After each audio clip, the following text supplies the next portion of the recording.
சினிமாவில் கிட்டத்தட்ட 50 ஆண்டுகளில் 150 படங்களுக்கு மேலே நடித்து பிரபலமானவர் தான் நடிகர் ராஜேஷ்.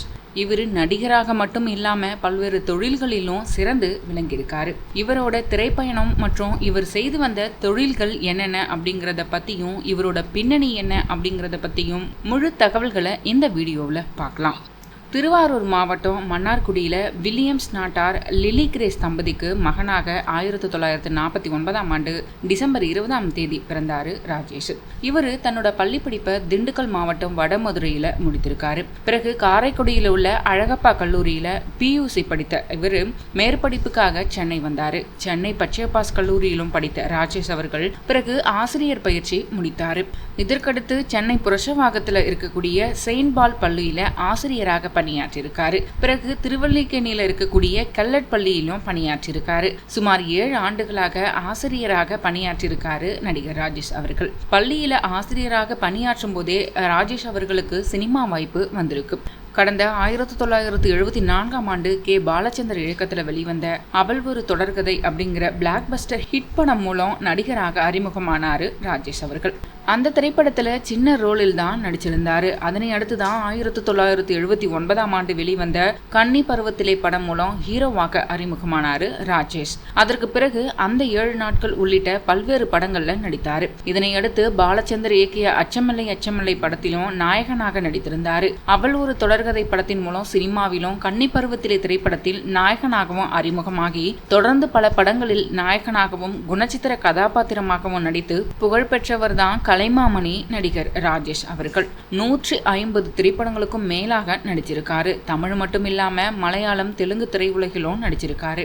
கடைசியா இவரோட நடிப்பில் வெளியான படம் மேரி கிறிஸ்மஸ். சினிமா நடிகர், டப்பிங் கலைஞர், எழுத்தாளர், சின்னத்திரை நடிகர் என அனைத்திலுமே தன்னுடைய முத்திரையை பதித்தவர் ராஜேஷ் அவர்கள். 9 புத்தகங்களை எழுதியிருக்காரு.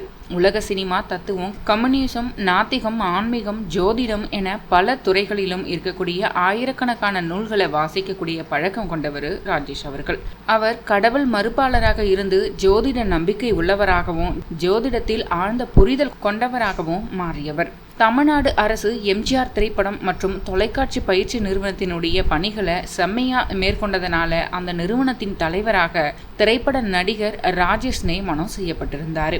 ராஜேஷ் திராவிட கருத்துக்களால் ஈர்க்கப்பட்டவர் அப்படின்னாலும் எம்ஜிஆருக்கு ஆதரவாக செயல்பட்டவர். அதே போல அவரது மறைவுக்கு பிறகு ஜெயலலிதாவா அல்லது ஜானகியா அப்படின்னு இருந்தபோது ஜானகிக்காக பிரச்சாரம் செய்தவர். அதற்கு பிறகு ஜோதிடத்தில் ஆர்வம் வந்ததால ஜோதிடத்துல இறங்கினாரு. அதே போல ரியல் எஸ்டேட் தொழிலிலும் தீவிரமாக ஈடுபட்டவர். சினிமாவில் நடிகராக மட்டும் இல்லாம டப்பிங் கலைஞராகவும் ராஜேஷ் அவர்கள் பணியாற்றியிருக்காரு. வெள்ளித்திரை மட்டும் இல்லாம சின்னத்திரையிலும் பணியாற்றியிருக்காரு.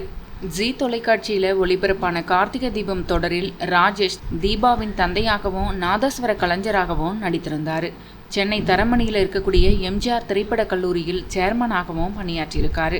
1985 சென்னை KK நகர் அருகே திரைப்பட படப்பிடிப்புக்காக ஒரு பங்களா கட்டிய முதல் தமிழ் நடிகர் இவர்தான். இது அப்போதைய முதலமைச்சர் MG ராமச்சந்திரனால் திறந்து வைக்கப்பட்டது.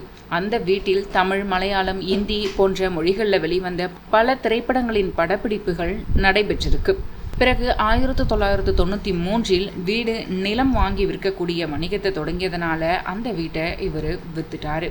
1983 புகழ்பெற்ற சமூக சீர்திருத்தவாதியும் திராவிட தலைவருமான பட்டுக்கோட்டை தாவிசு வண்ணத்திராயரனுடைய பேத்தியான ஜோன் சிவிலியா வண்ணத்திராயரை திருமணம் செய்து கொண்டாரு நடிகர் ராஜேஷ் அவர்கள். இவர்களுக்கு திவ்யா என்ற ஒரு மகளும் தீபக் என்ற ஒரு மகனும் இருக்காங்க. ராஜேஷினுடைய மனைவி 2012ஆம் ஆண்டு இறந்துட்டாங்க.